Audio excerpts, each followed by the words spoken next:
கோயில்களுக்கு போகும்போது அங்க இருக்கிற அந்த பழமையான மரங்களை பார்த்து நீங்க எப்பதாவது வியந்திருக்கீங்களா? அதாவது நூற்றுக்கணக்கான வருஷமா அங்க இருக்கிற அந்த பிரம்மாண்டமான வேர்கள், வானமுற்ற கிளைகள், இதெல்லாம் பார்க்கும்போது கண்டிப்பா ஒரு இனம் புரியாத அமைதி உங்களுக்குள்ள உருவாகி இருக்கா அப்படின்னு நீங்க கேட்க வரீங்க இல்லையா? ஆமா, சரியா சொன்னீங்க. ஒரு கணம் யோசிச்சு பாருங்க, அந்த மரங்கள் வெறும் நிழலுக்காக மட்டும்தான் அங்க நிக்குதா, இல்ல அதுக்கு பின்னாடி நமக்கு புரியாத வேற ஏதாவது ஒரு பெரிய ரகசியம் ஒளிஞ்சிருக்கா? ரொம்ப ஆழமான ஒரு கேள்வி இது. இந்த ஆழமான கேள்வியோட தான் இன்னைக்கு நம்மளோட இந்த விரிவான அலசலை நம்ம தொடங்க போறோம். இன்னைக்கு நம்ம மேஜையில நிறைய ஆதாரங்கள், பழைய குறிப்புகள் எல்லாம் இருக்கு. இதுல நாம முக்கியமா எடுத்துக்கிட்ட ஆதாரத்தோட பெயர் அண்டம் குரல், விருட்சம் சித்தர்களின் ஆற்றல் மையம். இந்த தலைப்பை கேட்கும் போதே நிச்சயமா ஒரு பெரிய ஆர்வம் வந்திருக்கும். ஏன்னா கோவில்கள்ல இருக்கிற தல விருட்சங்கள், அதாவது அந்த பழமையான மரங்கள் வெறும் சாதாரண மரங்கள் கிடையாது அப்படின்னு இது ஆணித்தரமா சொல்லுது. ஆமா, அதுங்க பிரபஞ்ச ஆற்றலை தன்னுள்ள சேமிச்சு வைக்கிற ஒரு ஆன்மீக கருவூலம் அப்படின்னு இந்த குறிப்புகள் சொல்லுது. இதை இன்னும் எளிமையா சொல்லணும்னா, நம்ம அன்றாட பயன்பாட்டில் இருக்கிற கருவிகளுக்கு எப்படி ஒரு பேட்டரி இருக்கோ, அதே போல இந்த மரங்கள் ஒரு ஆன்மீக பேட்டரி மாதிரி செயல்படுது. ஆன்மீக பேட்டரி கேட்கவே ரொம்ப சுவாரஸ்யமா இருக்கு. சரி, இதை விரிவா பாப்போம். இந்த மரங்கள் எப்படி ஒரு ஆன்மீக கருவூலமா மாறுது, அது எப்படி 3 வெவ்வேறு நிலைகள்ல செயல்படுது அப்படிங்கறத புரிஞ்சுக்க இன்னைக்கு நாம ஒரு ஆழமான பயணத்தை மேற்கொள்ள போறோம். கண்டிப்பா. அந்த 3 நிலைகள்ல முதல் நிலை அப்படிங்கிறது சித்தர்களின் தவம் சம்பந்தப்பட்டது இல்லையா? ஆமா, ஒரு மரம் எப்படி தந்த ஒரு ஆற்றல் மையமா மாத்திக்க தொடங்குது அப்படிங்கறத பத்தி இந்த குறிப்புகள் என்ன சொல்லுது? நான் இந்த ஆதாரங்களை முழுமையா படிச்சு பார்த்தப்போ இதுல ரொம்ப ஆச்சரியப்பட வைக்கிற விஷயம் என்னன்னா, ஒரு மரம் அப்படிங்கிறது வெறுமனே காற்ற சுவாசிச்சு தண்ணீரை உறிஞ்ச வளர்ற ஒரு உயிரற்ற தாவரம் அப்படிங்கிற நம்ம பொதுவான பார்வைய இது முற்றிலுமா உடைக்குது. எப்படி உடைக்குது? இப்போ ஒரு ஞானியோ இல்ல ஒரு பெரிய சித்தரோ கோயில் வளாகத்திலேயோ காடுகள்லயோ ஒரு குறிப்பிட்ட மரத்தடியில உட்கார்ந்து ஆழமான தவம் செய்ய தொடங்குறாருன்னு வச்சுப்போம். அந்த தவம் வெறும் கண்களை மூடிக்கிட்டு உட்கார்ந்துருக்கிற ஒரு சாதாரண செயல் கிடையாது. அது பிரபஞ்சத்தோட தங்களை இணைக்கிற ஒரு மாபெரும் பிரயத்தனம். சரியா சொன்னீங்க. அந்த ஆழமான தியான நிலையில அந்த சித்தர் பிரபஞ்சத்துல இருக்கிற அளப்பரிய காந்த அலைகளை தன்னை நோக்கி இருக்கிறார். அப்போ அந்த சித்தருக்கு மேல கொடையா விரிஞ்சிருக்கிற அந்த மரம் வெறும் நிழல மட்டும் தரல, அது ஒரு பிரம்மாண்டமான ஈர்க்கும் மையமா மாறுது. ஓ, அப்ப அந்த மரமும் ஒரு ரிசீவர் மாதிரி செயல்படுதா? ஆமா, சித்தர் ஈர்க்கிற அந்த பிரபஞ்ச காந்த அலைகளை அந்த மரம் தன்னோட லட்சக்கணக்கான இலைகள், விரிந்த கிளைகள் வழியா ரொம்ப துல்லியமா உள்வாங்கிக்குது. அந்த ஆற்றலை தனக்குள்ள சிறுக சிறுக சேமிச்சு வச்சுக்குது. நீங்க சொல்றத கேட்கவே பிரம்மாண்டமா இருக்கு. ஆனா ஒரு சாதாரண மனுஷனா எனக்கு ஒரு சந்தேகம் வருது. சொல்லுங்க, என்ன சந்தேகம்? அதாவது சித்தர் தவம் செய்யறார், அவருக்கு ஆற்றல் கிடைக்குது அப்படிங்கறத புரிஞ்சுக்க முடியுது. ஆனா காத்துல இருக்கிற அந்த நுட்பமான ஆற்றலை ஒரு சாதாரண மரம் எப்படி ஈர்க்க முடியும்? இதுக்காவது அறிவியல் விளக்கமோ இல்ல தர்க்க ரீதியான விளக்கமோ இதுல இருக்கா? ரொம்ப சிறப்பான கேள்வி. இத நாம இயற்கையோட பொருத்தி புரிஞ்சுக்கணும். மரங்கள் இயற்கையிலேயே ஆற்றலை கடத்துற தன்மை கொண்டவை.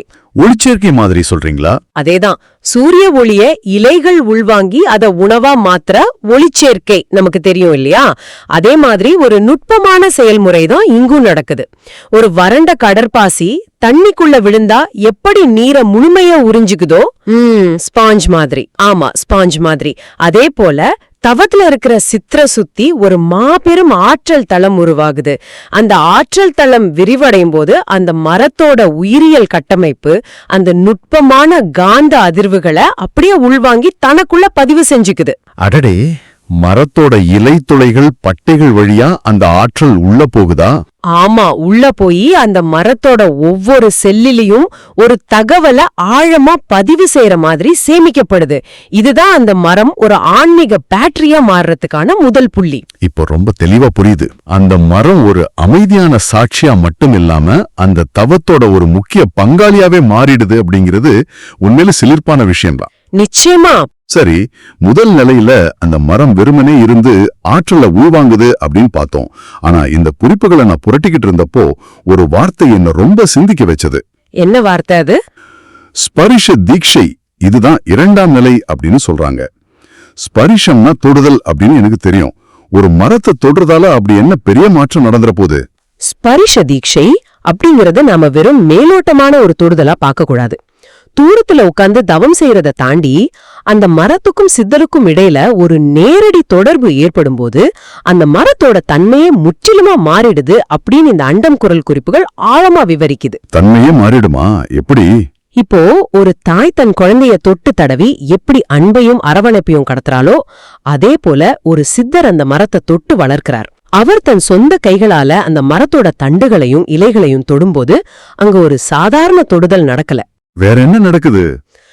அந்த சித்தருக்குள்ள கொழுந்து விட்டு எரியிற அவருடைய சொந்த பிராணசக்தி, அதாவது அவருடைய அத்தனை தபோ பலன்களும் உயிர் சக்தியும் அவர் கைகள் வழியா அந்த மரத்துக்கு நேரடியாக கடத்தப்படுது. ஒரு நிமிஷம், உயிர் சக்தி கடத்தப்படுதுன்னா அவருடைய ஒட்டுமொத்த தவ வலிமையுமா அந்த மரத்துக்கு போகுது.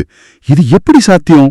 மரத்தோட நரம்புகளுக்குள்ள ஒரு மனிதனோட ஆற்றல் எப்படி ஊடுருவ முடியும்? இது ஒரு சின்ன உதாரணம் மூலமா விளக்குறேன். ஒரு பெரிய பானை நிறைய தூய்மையான தண்ணி இருக்குன்னு வச்சுப்போம். சரி, அதுல ஒரே ஒரு சொட்டு அடர்த்தியான சாயத்தை விட்டா என்ன ஆகும்? அந்த ஒரு சொட்டு சாயம் அந்த ஒட்டுமொத்த பானை நீரோட நிறத்தையே மாத்திரும். அதே போலத்தான் இதுவும். உலகத்துல இருக்கிற எல்லா உயிரினங்களுக்கும் ஒரு குறிப்பிட்ட அதிர்வு நிலை இருக்கும். ஒரு சித்தரோட அதிர்வு நிலை சாதாரண மனுஷங்களை விட பல மடங்கு உயர்ந்ததாவும் தூய்மையானதாவும் இருக்கும். புரியுது. அவர் அந்த மரத்தை தொட்டு வளர்க்கும் போது அந்த உயர்ந்த அதிர்வு நிலை அந்த மரத்தோட சாற்றிலையும் அதனோட செல்களுக்குள்ளேயும் ஊடுருவுது. இதனால அந்த மரம் ஒரு சாதாரண தாவர நிலையிலிருந்து முற்றிலுமா விடுபடுது. அப்போ அது வரைக்கும் வெறும் நிழல் தர்ற மரமா இருந்த அது இப்போ ஒரு மகா ஆற்றல் மையமா உருவாருது இல்லையா? ஆமா, அந்த மரத்தோட ஒவ்வொரு இலையும் ஒவ்வொரு சிறு கிளையும் அந்த சித்தரோட பிராணசக்திய தன்னுள் தாங்குன ஒரு உயிருள்ள ஆற்றல் பெட்டகமா மாறுது. அட, அந்த ஒரு சொட்டு சாயம் அப்படிங்கிற உதாரணம் ரொம்ப சரியா பொருந்தது. அப்படி என்ன, அந்த சித்தரோட தொடுதல் மூலமா அந்த மரம் பிரபஞ்ச ஆற்றலை தாங்கிற ஒரு வலுவான பாத்திரமா தன்னைத்தானே தகுதிப்படுத்திக்குது அப்படின்னு சொல்லலாமா? 100% உண்மை. இது வெறும் மர வளர்ப்பு கிடையாது. இது ஒரு மாபெரும் உயிரியல் மற்றும் ஆன்மீக ஒருங்கிணைப்பு. அந்த மரத்தோட பரிணாம வளர்ச்சியில இது ஒரு மிகப்பெரிய பாய்ச்சல். இந்த 2ஆம் நிலைதான் ஒரு சாதாரண மரத்தை தலவிருச்சமா மாத்திர மிக முக்கியமான திருப்புமுனையா அமையுது. ஆமா, இந்த நேரடி தொடர்பு மூலமாதான் அந்த மரம் சித்தரோட ஒரு நீட்சியா மாறத் தொடங்குது. மிக அருமை. இந்த 2 நிலைகளை விட 3ஆவதா ஒரு நிலை இந்த குறிப்புகள்ல ரொம்ப விரிவாவும் ஆழமாவும் எழுதப்பட்டிருக்கு. சமாதி நிலை சம்பந்தப்பட்டதா? ஆமா, சித்தர் தான் வாழ்நாள முடிச்சுக்கிட்டு உடலை நீத்த பிறகு அந்த மரத்துக்கும் அவருக்குமான தொடர்பு முடிஞ்சிடுறதில்ல அப்படின்னு படிச்சப்ப எனக்கு ரொம்ப ஆச்சரியமா இருந்துச்சு. ஒருவர் இறந்த பிறகு எப்படி தொடர்பு தொடர முடியும்? இது எப்படி சாத்தியம்? இது இயற்கைக்கும் ஆன்மீகத்துக்கும் இடையில நடக்கிற ஒரு மிக அற்புதமான உடன்படிக்கை அப்படின்னு தான் சொல்லணும். பல சரித்திர குறிப்புகளை பார்த்தா பெரும்பாலான சித்தர்கள் தாங்கள் தவம் செஞ்ச, தாங்கள் தொட்டு வளர்த்த அந்த மரத்தோட அருகிலே தான் சமாதி நிலையை அடைஞ்சிருப்பாங்க. நிறைய கோயில்கள்ல நம்ம இதை கேள்விப்பட்டிருக்கோம். அந்த சித்தரோட உடல் மண்ணோடு மண்ணாக கலக்கும் போது என்ன நடக்குதுன்னு யோசிச்சு பாருங்க. அந்த சித்தரோட உடல்ல பல்லாண்டு காலமா தவத்தின் மூலமாவும் பிரபஞ்ச தொடர்பின் மூலமாவும் சேகரிச்சு வைக்கப்பட்டிருந்த மிக உயர்ந்த சத்துக்களை அந்த மரம் தனது வேர்கள் வழியா முழுமையா கிரகிச்சுக்குது. ஒரு குறுக்கீடு, உடலோட சத்துக்களை வேர்கள் உறிஞ்சிருது அப்படிங்கிறது ஒரு இயற்கையான உயிரியல் சுழற்சி தானே. ஒரு மனித உடலோ இல்ல விலங்கோட உடலோ மண்ணுல மக்கி போகும்போது அந்த சத்துக்களை செடிகள் எடுத்துக்கிறது அறிவியல் தானே. இதுல என்ன பிரத்யேகமான ஆன்மீகம் இருக்கு? நீங்க சொல்றது உயிரியல் ரீதியா சரிதான். ஆனா இங்க நாம ஒரு சாதாரண மனித உடலை பத்தி பேசல, ஒரு சித்தரோட உடலை பத்தி பேசுறோம். ஒரு சித்தரோட உடல் அப்படிங்கிறது வாழ்நாள் முழுக்க பிரபஞ்ச ஆற்றலை ஈர்த்து ஈர்த்து ஒரு மாபெரும் காந்த களமா மாறி இருக்கும். ஓ, அப்ப சாதாரண சத்துக்கள் கிடையாது இது. ஆமா, அவர் சமாதி அடையும் போது அந்த உடலோட ஒவ்வொரு அணுவிலையும் பதிவாகி இருக்கிற அந்த அபரிதமான ஆற்றலை அந்த மரத்தோட வேர்கள் ரொம்ப நுட்பமா உறிஞ்சுக்குது. மரணத்தின் மூலமா நிகழற ஒரு மாபெரும் உயிர்ப்பித்தல். சித்தர் சமாதி அடைஞ்சிட்டார், அவர் உடலை விட்டு சென்றுட்டார் அப்படின்னு நம்ம நினைக்கிறோம். ஆனா அந்த மரத்தோட வேர்கள் அவரோட உடலோட அத்தனை உயர்ந்த சத்துக்களையும் தன்னுள் உறிஞ்சிக்கும் போது அந்த மரம் அந்த சித்தரோட ஒரு அங்கமாவே மாறிடுது. இன்னும் தெளிவா சொல்லணும்னா அந்த மரம் இப்போ அந்த சித்தரோட உயிருள்ள ஒரு நினைவு சின்னமாவே அங்க நிக்குது. உயிருள்ள ஒரு நினைவு சின்னம் கேட்கவே ரொம்ப சிலிர்ப்பா இருக்கு. அதாவது சித்தர் மண்ணோடு மண்ணாக போனாலும் அவர் அந்த மரமா தொடர்ந்து வாழ்ந்துகிட்டு இருக்கார் அப்படின்னு சொல்றீங்களா? சரியா புடிச்சிட்டீங்க. அந்த சித்தர் தன் வாழ்நாள்ல எந்த பிரபஞ்ச ரகசியங்களை அறிஞ்சாரோ, எந்த ஞானத்தை இந்த உலகத்துக்கு கடத்த விரும்பினாரோ, அந்த அத்தனை ரகசியங்களையும் ஞானத்தையும் இப்போ அந்த மரம் அதிர்வுகளா தொடர்ந்து வெளியிட்டுக்கிட்டே இருக்கு. ஒரு மலரோட வாசம் எப்படி தொடர்ந்து காத்துல பரவிக்கிட்டே இருக்கோ அதே போல இந்த சமாதி நிலைக்கு பிறகு அந்த மரம் ஒரு மாபெரும் ஆற்றல் மையமா மாறி அந்த சித்தரோட அருளையும் பிரபஞ்ச ஆற்றலையும் அந்த பகுதி முழுக்க அதிர்வுகளா பரவ விட்டுக்கிட்டே இருக்கும். இது சாதாரண மனிதர் கண்களுக்கு தெரியாத, ஆனா உணர்வு பூர்வமா ஆழமா உணரக்கூடிய ஒரு பிரம்மாண்டமான செயல். இது உண்மையாவே பிரமிக்க வைக்கிற ஒரு தகவல். ஒரு மரம் வெறும் தாவரம் அப்படிங்கிற எல்லையை தாண்டி ஒரு சித்தரோட மறு உருவாகவே நிற்குது அப்படிங்கிறது மிகப்பெரிய விஷயம்தான். ஆனா எனக்கு இப்போ இன்னொரு கேள்வி எழும்புறது. கேளுங்க. இதெல்லாம் கேட்பதற்கு ரொம்ப ஆச்சரியமா இருக்கு. ஆனா நடைமுறை வாழ்க்கையில இதற்கெல்லாம் என்ன அர்த்தம்? நாம ஏன் இத பத்தி தெரிஞ்சுக்கணும்? பல கோயில்கள்ல அந்த பழமையான மரங்களை சுத்தி பெரிய பெரிய கற்சுவர்கள் கட்டிருப்பாங்க, இல்லனா இரும்பு கம்பிகளால வேலி போட்டு பாதுகாப்பாங்களே. ஆமா. அதுக்கும் இதுக்கும் தொடர்பு இருக்கா? அது வெறும் மரத்தை பாதுகாக்கிற செயல் மட்டும்தானா, இல்ல வேற ஏதாவது காரணம் இருக்கா? அது வெறும் மரத்தை பாதுகாக்கிறதுக்கான வேலி மட்டும் கிடையாது. இந்த குறிப்புகளின் படி பார்த்தா அந்த மரம் ஒரு சாதாரண மரம் இல்ல. அது அந்த ஊரையே, அந்த ஒட்டுமொத்த பகுதியுமே ஒரு பெரிய கொடை மாதிரி தனது பிரபஞ்ச ஆற்றலால மூடி பாதுகாத்துக்கிட்டு இருக்கிற ஒரு கவசமா செயல்படுது. ஒரு ஆன்மீக கவசமா? ஆமா. அந்த மரத்தோட ஒவ்வொரு இலையில இருந்தும் அதனோட கிளைகள்ல இருந்தும் ஒரு கண்ணுக்கு தெரியாத ஆற்றல் வலை அந்த ஊர் முழுக்க பின்னப்பட்டிருக்கும். அந்த ஊர்ல வாழ்ற மக்கள் எந்த அளவுக்கு அந்த மரத்தோட ஒரு தொடர்பு வச்சிருக்காங்களோ அந்த அளவுக்கு அந்த ஊருக்கு ஒரு ஆன்மீக பாதுகாப்பு கிடைக்குது. அதனாலதான் அந்த மரத்தை ஒரு தெய்வாம்சமா போற்றி பாதுகாக்கறாங்க. இத நீங்க சொல்லும்போது எனக்கு ஒரு பழமொழி நினைவுக்கு வருது. கிராமங்கள்ல பெரியவங்க அடிக்கடி சொல்லுவாங்க, கோயில் மரம் பட்டு போனா ஊருக்கு ஆகாது அப்படின்னு. ஆமா, ரொம்ப பிரபலமான பழமொழி அது. இன்றைய காலகட்டத்துல நான் கூட இத ஒரு வெறும் மூடநம்பிக்கை அப்படின்னு தான் நினைச்சிருந்தேன். ஒரு மரம் காஞ்சு போனா ஊருக்கு என்ன கெடுதல் வந்துட போகுதுன்னு தர்க்க ரீதியா விவாதிச்சிருக்கேன். ஆனா இப்போ நீங்க சொன்ன இந்த ஆற்றல் கவசம் அப்படிங்கிற விளக்கத்தை பார்த்தா இந்த பழமொழிக்கு பின்னாடி பெரிய அர்த்தம் இருக்குன்னு தோணுது. நிச்சயமா. நாம பல விஷயங்களை மூட நம்பிக்கை அப்படின்னு ரொம்ப எளிதாக கடந்து போயிடுவோம். ஆனா நாம இதுவரை பார்த்த இந்த ஆதாரங்களின் அடிப்படையில இத பகுப்பாய்வு செஞ்சு பாருங்க. இத மூட நம்பிக்கை கிடையாது. அந்த மரம் பட்டு போகுதுன்னா அதனோட அர்த்தம் அந்த ஊருக்கும் அந்த பிரபஞ்சத்துக்கும் இடையில இருந்த அந்த ஆற்றல் தொடர்பு அறிந்துடுச்சு அப்படிங்கிறது தான். பல 100 வருஷமா அந்த ஊரை பாதுகாத்து வந்த ஒரு மாபெரும் ஆன்மீக பேட்டரி, ஒரு ஆற்றல் சேமிப்பு மையம் செயலிழந்துருச்சு அப்படிங்கிறதுக்கான நேரடி அடையாளம் தான் அது. சரியா சொன்னீங்க. அந்த மரம் ஒரு ஆன்மீக கவசம்.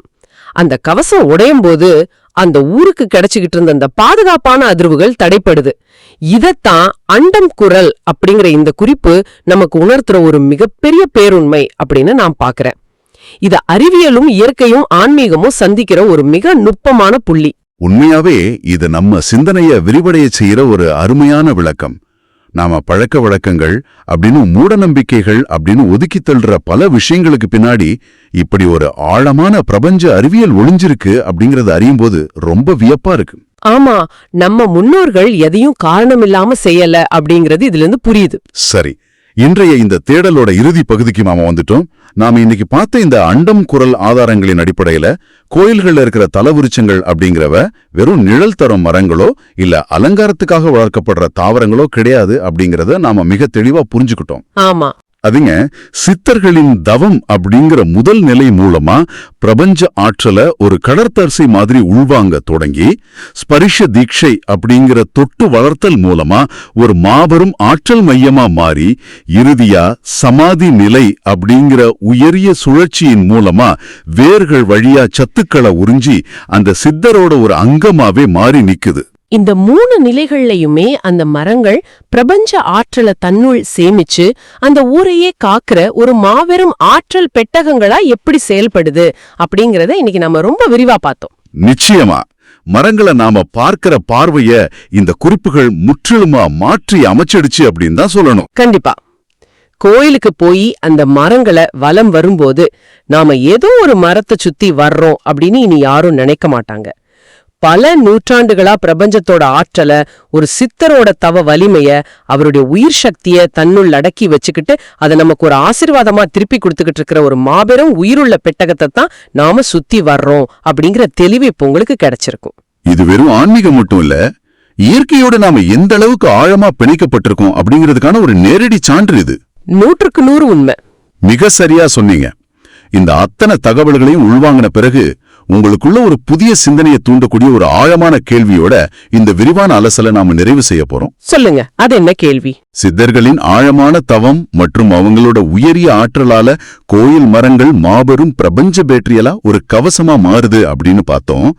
அப்படியானால் தினமும் நாம புழங்குற நமது வீட்டு தோட்டத்திலயோ, நம்ம தினமும் கடந்து செல்ற நம்ம தெருவிலையோ இருக்கிற அந்த சாதாரண மரங்களை ஒரு கணம் நினைச்சு பாருங்க. ஆமா, அதுங்களும் ஏதோ ஒன்னு உள்வாங்கிக்கிட்டு தானே இருக்கும். அதுதான் விஷயமே. மனிதர்களாகிய நம்மோட அன்றாட எண்ணங்கள், நமது கோபங்கள், நமது சந்தோஷங்கள், நமது அழுத்தங்கள் என நமது உணர்வுகள் மற்றும் அதிர்வுகளை அந்த மரங்கள் எந்த அளவுக்கு தன்னுள் உள்வாங்கி சேமிச்சு வச்சுக்கிட்டு இருக்கோம். ஒருவேளை அந்த மரங்களும் நம்மை சுத்தி ஒரு கண்ணுக்கு தெரியாத ஆற்றல் வலைய பின்னிக்கிட்டு தான் இருக்கா? ரொம்ப ஆழமான சிந்தனை இது. அடுத்த முறை உங்க வீட்டோட அருகிலேயோ இல்ல சாலையிலேயோ ஒரு மரத்தை கடக்கும்போது சற்று நின்று நிதானமா சிந்திச்சு பாருங்க, அந்த மரம் உங்க கிட்ட இருந்து எதை உள்வாங்குது அப்படின்னு. இந்த ஒரு ஆழமான சிந்தனையோட இன்று இந்த விரிவான தேடலை நாம நிறைவு செய்யறோம். இதுவரை எங்களோடு இணைந்து பயணித்ததற்கு மிக்க நன்றி. மீண்டும் அடுத்த ஒரு சுவாரஸ்யமான தேடலில் சந்திப்போம். விடைபெறுகிறோம்.